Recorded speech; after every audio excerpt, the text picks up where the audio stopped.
आवाज दबाने का आरोप, आम आदमी पार्टी में अंदरूनी हलचल। राज्यसभा की राजनीति में इस वक्त हलचल तेज है।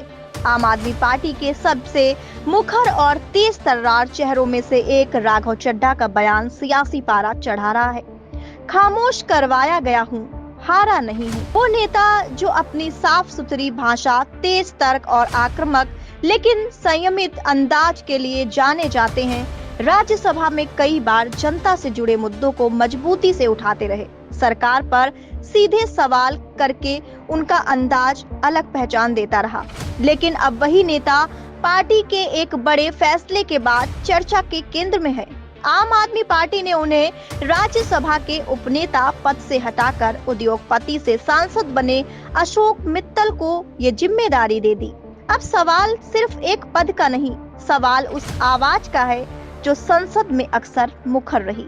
वो जनता के मुद्दों को लेकर सीधे सत्ता से टकराती रही। क्या वही आवाज आज दबाई जा रही है, या फिर ये महज एक संगठनात्मक बदलाव है जिसे ज्यादा मायने दिए जा रहे हैं? राजनीतिक हलकों में चर्चा है कि राघव चड्ढा की छवि एक ऐसे नेता की रही जो सिर्फ पार्टी लाइन तक सीमित नहीं रहे, बल्कि जमीनी मुद्दों को भी उतनी ही मजबूती से उठाते रहे। और शायद यही वजह है कि उनका ये बयान खामोश करवाया गया हूँ अब सिर्फ एक लाइन नहीं, बल्कि एक बड़ा सियासी संकेत बन गया है।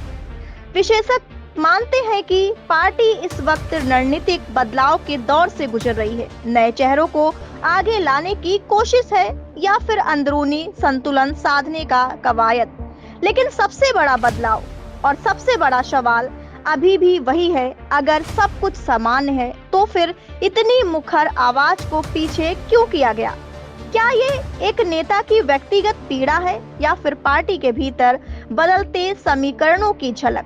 फिलहाल आम आदमी पार्टी के इस फैसले ने सियासत में नई बहस छेड़ दी गई है और आने वाले दिनों में ये मुद्दा और तेजी से होना तय माना जा रहा है। तो क्या ये सिर्फ एक पद परिवर्तन है या फिर एक मजबूत आवाज को किनारे करने की शुरुआत? राज्यसभा से उठी ये आवाज अब दिल्ली की राजनीति में कितनी दूर तक गूंजेगी, इस पर सबकी नजर बनी हुई है।